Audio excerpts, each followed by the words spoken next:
आप लोग देख रहे हैं हमारा आज फूड चैलेंज वीडियो व्लॉग। आज आप देखें 2 बंदे हैं, इस्माइल हुज़ैफा।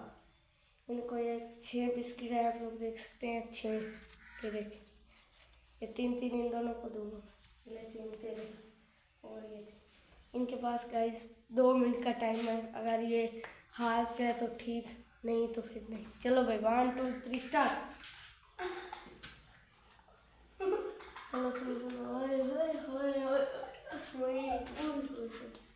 चलो देख रहे हैं इतनी स्पीड है इन दोनों की कि अगर आप लोग हमारी ऐसी वीडियो देखने चलते हो तो रुक जाओ।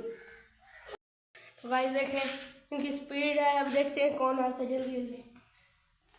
जिसकी हारी वो, जो हारेगा ना वो आंखें बंद कर ले, उसको परेशान नहीं।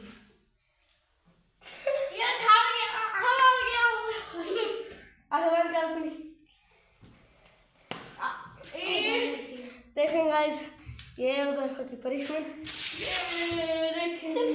ये देखें गाइस, उधर देखें, दिखा इधर।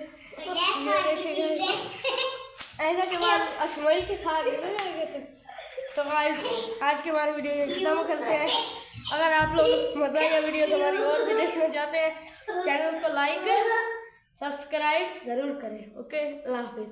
Food challenge video Mohammad vlog जल्दी से लाइक सब्सक्राइब कर लें। अल्लाह हाफिज़।